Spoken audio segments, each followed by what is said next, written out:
Hi guys, this is की from English with YouTube channel. आज इस वीडियो लेक्चर में आप सभी का स्वागत है। गाइस, आज मैं आपके लिए बहुत ही इंटरेस्टिंग वीडियो लेके आ रखा हूँ। टेंस की अगर हम बात करें, पहली चीज तो ये टेंस में बहुत सारे लोगों के माइंड में बहुत सारे डाउट्स होते हैं कि कहाँ पर डू आएगा, कहाँ पर डज आएगा, कहाँ पर डिड आएगा, कहाँ पर विल आएगा, कहाँ पर इज एम आर आएगा, राइट। क्योंकि ये कंफ्यूजन बनाता है, माइंड में कंफ्यूजन क्रिएट करता है। तो उसके लिए हम one by one video create करेंगे और आपको लास्ट तक फॉलो करना है। सबसे पहले मैं आपको बता दूं कि टेंस में गाइस हम हमेशा always we are keep being told कि यहाँ पर जो होता है कि हमें हमेशा बताया जाता है कि स्कूल टाइप में कि वर्ब के साथ अगर आप एस या ईएस लगाते हैं तो फिफ्थ फॉर्म बन जाती है, राइट। ये वर्ब के साथ फर्स्ट वर्ब के साथ आईएनजी लगाएंगे तो कंटिन्यूअस में यूज किया जाएगा। It's not like that. Tenses हैं, वर्ब है, वर्ब में एक वर्ब की 5 फॉर्म होती है, वो मैं आपको इस वीडियो लेक्चर में बताऊंगा। एंड उनको कैसे परफॉर्म करना है ये बहुत ज्यादा जरूरी है गाइस। इस वीडियो लेक्चर में कहां पर डू आएगा, कहां पर डज आएगा, ये जानना बहुत ज्यादा जरूरी है। एंड आई होप कि आफ्टर वॉचिंग दिस वीडियो ये जो आपका डाउट है ये डेफिनेटली क्लियर हो जाएगा। सबसे पहले हम बात करते हैं टेंस की। टेंस में हमारा सबसे पहला पार्ट जो है प्रेजेंट इंडेफिनिट। प्रेजेंट इंडेफिनिट में क्या होता है कि जो काम हम रेगुलर करते हैं जिस काम को हम उसे प्रेजेंट इंडेफिनिट कहते हैं, ठीक है। अब रेगुलर एग्जांपल के तौर पे अगर हमेशा जो बताया गया हमें कि always we were being told कि क्या होता है प्रेजेंट इंडेफिनिट में, क्या होता है, इसको बनाने का रूल्स अगर आप हिंदी में जाएंगे तो हिंदी में मैं आपको बेटर एक्सप्लेन करता हूं। सबसे पहले किसी भी वाक्य के अंत में जब था है या ती है या ते है, ठीक है, ता ती ते ऐसे वाक्य आए तो प्रेजेंट इंडेफिनिट कहलाते हैं। ये मैं आपको इसलिए एक्सप्लेन कर रहा हूं क्योंकि ये बहुत ही ज्यादा इंपॉर्टेंट है। बहुत सारे बेसिक लेवल्स है जहां पर हमें स्टार्ट करना पड़ता है, क्योंकि हिंदी में जाना बहुत ज्यादा जरूरी है। तो यहाँ पर अगर हिंदी में नहीं जाएंगे तो it will be very tough for us कि हम इसको अंडरस्टैंड नहीं कर पाएंगे, ठीक है। सेंटेंस का रूल यही है, ठीक है। अब पहला वाला इसके रूल्स हम जानते हैं कि इसको स्ट्रक्चर कैसे बनाएंगे। सबसे पहले subject plus do and does,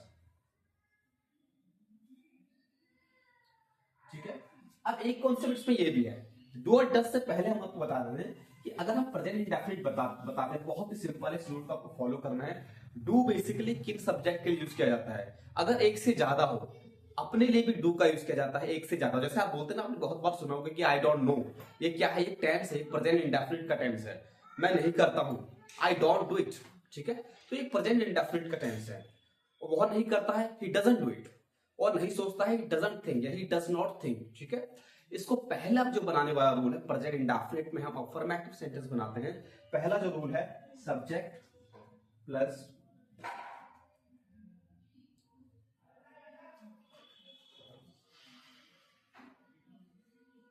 V1 and V5 plus object.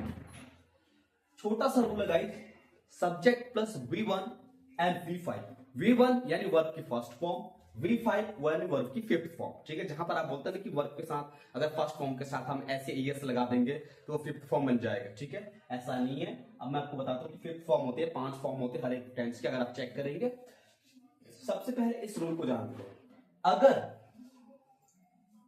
मैं किसी सिंगुलर पर्सन की बात कर रहा हूं तो वहां पर फिफ्थ फॉर्म आ जाएगी, ऐसे एस लगेगा हमेशा। मैंने आपको बताया वही रूल्स पर लागू होता है। सबसे पहले मैं आपको 2 सेंटेंसेस बना के देता हूं, एक आपका प्लरल में और एक सिंगुलर में। सबसे पहले प्लरल, मैं इंग्लिश बोलता हूं, ठीक है। ये हमारा प्लरल वाला सेंटेंस है, मैं इंग्लिश बोलता हूं, ठीक है। यहां पर सब्जेक्ट क्या है, मैं, आई की बात हो रही है, आई। बोलने की इंग्लिश क्या होती है, वर्ब क्या होते हैं, स्पीक, आई स्पीक, क्या बोलता हूं, ऑब्जेक्ट क्या है, इंग्लिश, इंग्लिश की बात हो रही है, आई स्पीक इंग्लिश, मैं इंग्लिश बोलता हूं, आई स्पीक इंग्लिश। यही चीज अगर मैं किसी सिंगुलर पर्सन की बात करूं कि राम इंग्लिश बोलता है, ठीक है। अब राम की बात हो रही है, राम एक सिंगुलर पर्सन है, ठीक है। राम, एक चीज यहां पर एक कॉन्सेप्ट है जो कि हमें एक्सेप्ट करना पड़ता है, जो फैक्ट है, आई के साथ हमेशा वर्ब की फर्स्ट फॉर्म का यूज किया जाएगा। अगर आई के अलावा बाकी ही, शी, राम, कोई भी एक पर्सन हो, सिंगुलर पर्सन हो, उसके लिए हम वर्ब की फिफ्थ का फॉर्म यूज किया जाएगा, ठीक है। तो जैसे अगर मैं आपको बताता हूं कि राम इंग्लिश बोलता है, ठीक है, राम, उसके बाद हमारे वर्ब आ जाएगी speaks English, English, Ram speaks English, ठीक है। तो Ram speaks English, Ram English बोलता है।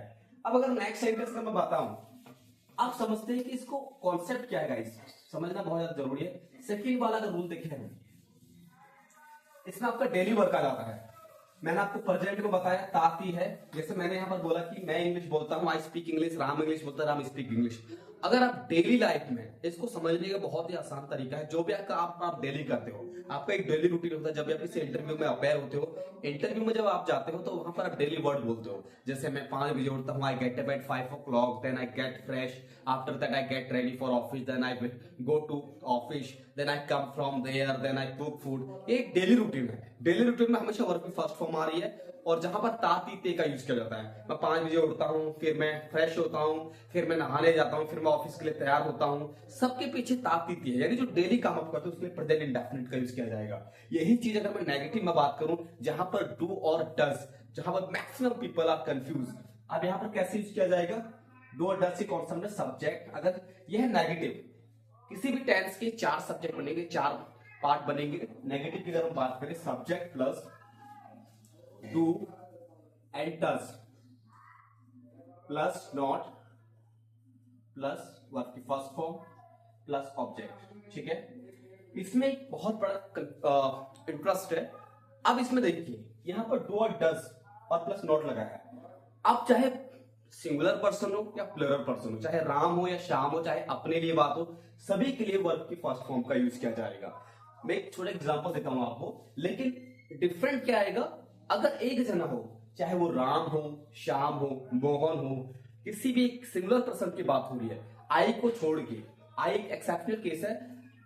अगर मैं यहां पर इसकी बात करूं तो अपने साथ आई के साथ हमेशा डू का यूज किया जाएगा, दे के साथ डू का यूज किया जाएगा, वी के साथ डू का यूज किया जाएगा।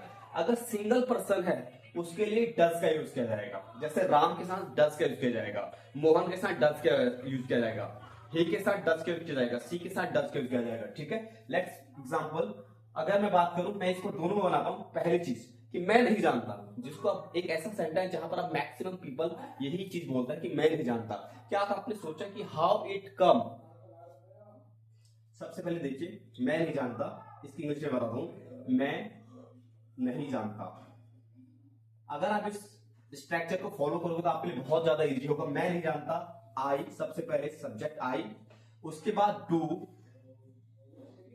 उसके बाद नॉट, उसके बाद नो।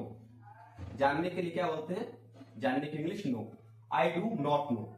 एक चीज और, मैंने आपको स्टार्टिंग में कॉन्ट्रैक्शन बताया था कि विल नॉट का कॉन्ट्रैक्शन वॉन्ट होता है, सेम डू नॉट का कॉन्ट्रैक्शन होता है गाइस डोंट, जब आप शॉर्ट में यूज करते हैं। जब भी आप शॉर्ट में यूज करते हैं अपने इंग्लिश को तो आपके लिए काफी इजी होता है। यहां पर मैंने बोला कि आई डू नॉट नो, आप इसको डायरेक्ट बोल सकते हो कि आई डोंट नो, ठीक है। सेम वह नहीं जानता, अगर मैं बोलता हूं कि वह नहीं जानता तो सब्जेक्ट ही, उसके बाद डज, नॉट, नो, ठीक है। जो एडवांस लेवल पे हैं उनको पता होगा कि अगर मैं इसको ऐसे यूज करूंगा, ही डज नॉट नो, तो आपको थोड़ा सा डिफिकल्ट, आपको थोड़ा सा ये लगेगा कि यार ये क्या बोल रहा हूं, because it is something going lengthy. लेकिन अगर इसी चीज को डज नॉट का जो कॉन्ट्रैक्शन होता है वो होता है डजंट, ठीक है। डू नॉट का कॉन्ट्रैक्शन डोंट, डज नॉट का कॉन्ट्रैक्शन डजंट। जब भी शॉर्ट में बात करें कि वह नहीं जानता है, he doesn't know, he doesn't know about you, he doesn't know about this process, ठीक है। ऐसे आप यूज करते हैं। अब गाइस, आपका जो ये है, आपको वीडियो को एंड तक फॉलो करना है। अगर आप ये स्ट्रक्चर फॉलो करते हैं तो definitely you will be able to make the sentence, और ये आपके लिए इजी रहेगा। अब बात करते हैं इंट्रोगेटिव की। कई लोगों के मन में क्वेश्चन आ रहा है, यार ये तो WH वर्ड है ही नहीं, WH वर्ड क्या होता है, हमेशा क्वेश्चन करते हैं। लेकिन आपको पता होगा इंट्रोगेटिव में सेंटेंस पे, जैसे आपने बहुत सारी जगह पर सुना कि would you like to have coffee और टी, ठीक है। तो ऐसे सेंटेंसेस कैसे यूज करते हैं? Do you know me, do you talk to him, are you mad? तो इस तरह के सेंटेंसेस होते हैं।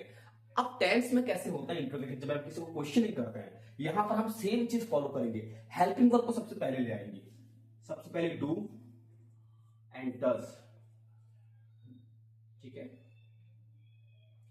Do and does, then plus subject plus verb की first form plus object plus question mark, ठीक है। जो चीज आपने बहुत ज्यादा सुनी गाइस उसी को मैं आपको बता रहा हूं ताकि आपके लिए बहुत ज्यादा इजी रहेगा। क्या आप जानते हो? आप जानते हो के लिए यू नो, क्या आप जानते हो? आपके लिए मैंने आपको बताया अगर एक से ज्यादा हो आपकी बात हो तो डू का यूज कर जाएगा। सबसे पहले इसको स्ट्रक्चर को फॉलो करना है, डू। उसके बाद जानने की इंग्लिश नो होता है, लेकिन यहां पर डू के बाद क्या लगा है? सब्जेक्ट। क्योंकि डू हमारे पास एक से ज्यादा है, यू की बात हो तो डू का सब्जेक्ट क्या लगेगा? यू। डू यू जानने की English know, do you know, क्या आप जानते हो? इसके बाद क्वेश्चन मार्क। बोलते समय हमेशा क्वेश्चन मार्क का यूज नहीं किया जाएगा, लेकिन व्हेन यू आर राइटिंग वहां पर किया जाएगा। Do you no. अगर इसके में कुछ ऑब्जेक्ट और भी होता, क्या क्या आप इसके बारे में जानते हो? Do you know about it. जब मैंने आपको बोला था कि जब भी आप मिल के इंग्लिश बोलते हैं ना तो आपकी इंग्लिश काफी इंप्रेसिव होती है। अब क्या सीता गाना गाती है? ठीक है, क्या सीता गाना गाती है? यहां पर ठीक है, क्या सीता गाना गाती है? तो आ जाएगा डू की जगह पे डज, क्योंकि सिंगुलर है डज। उसके बाद सब्जेक्ट क्या है? सीता। डज सीता। क्या सीता गाना गाना जानती है? Does Sita know. आप चाहे तो इसको डायरेक्ट बना सकते हैं, does Sita know sing a song, लेकिन इसमें एक वर्ड हम यूज करेंगे जहां पर आपकी इंग्लिश इंप्रेसिव होती है। जिससे आप बोलते हैं कि इंग्लिश में जितना ज्यादा आप थोड़ा लेंथी सेंटेंस बनाते हैं वो थोड़ा इंप्रेसिव होता है। कि does Sita know how to sing a song. यहां पर मैं हाउ टू का यूज भी करूंगा। डज सीता नो, यहां पर एक स्टॉप रहेगा, how to sing a song. ठीक है, does Sita know how to sing a song. Do you know how to cook food? Do you know how to speak English? ऐसे सेंटेंसेस आपने काफी सुना होगा, इसलिए यहां पर हाउ टू का यूज किया गया गाइस। ये हो गया हमारा आपका इंट्रोगेटिव। लास्ट वाला जो इसमें पार्ट है गाइस, इंट्रोगेटिव प्लस नेगेटिव। उसके बाद हमारा प्रेजेंट इंडेफिनिट क्लोज होता है, और उसके लिए आपके पास जो होमवर्क रहेगा, if you want to do, आप उस पर बना सकते हैं, डेली रूटीन अपना इस पर तैयार कर सकते हैं। ठीक है, लास्ट वाला है do and does.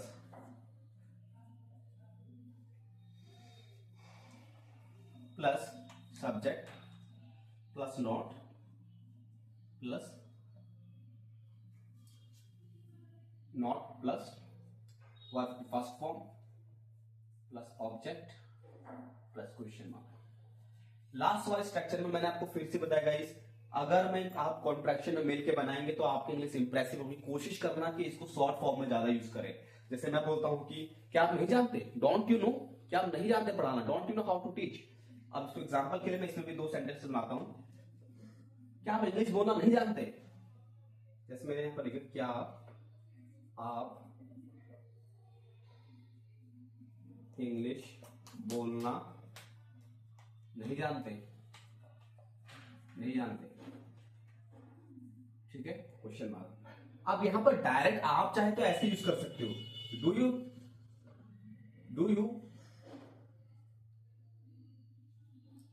Not know,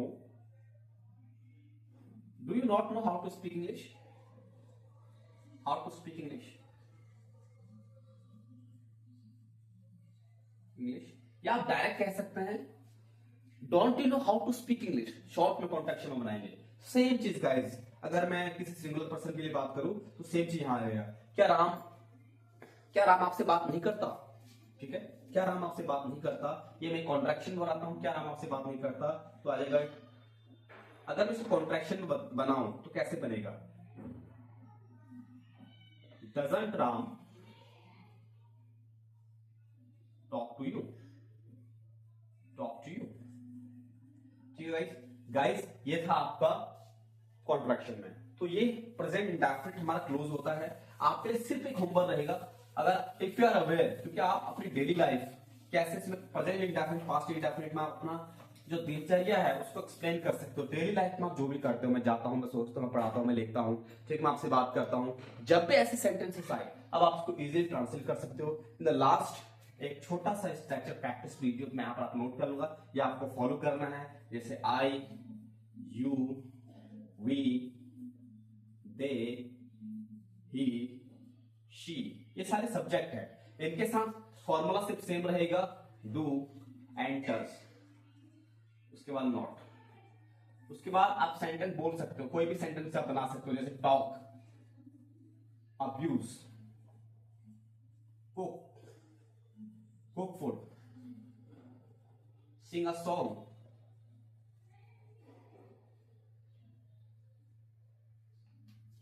laugh, ठीक है, teach इंग्लिश। ऐसे आप ऐसे प्रैक्टिस कर सकते हो। मैं बात करता हूं, आई टॉक में बात नहीं करता, आई डोंट टॉक क्या मैं बात करता हूं, डू आई टॉक क्या मैं बात नहीं करता, डोंट आई टॉक, ठीक है। सेम अगर एक सिंगुलर से लेते हैं, वह बात करता है, ही टॉक्स, वह बात नहीं करता, ही डजंट टॉक क्या वह बात करता है, डज ही टॉक क्या वह बात नहीं करता, does he talk. So guys, this was the present indefinite. I hope after watching this video, you will learn something special. This was present indefinite, and very soon I will bring the past indefinite. Till the time guys, thank you so much and have a nice day.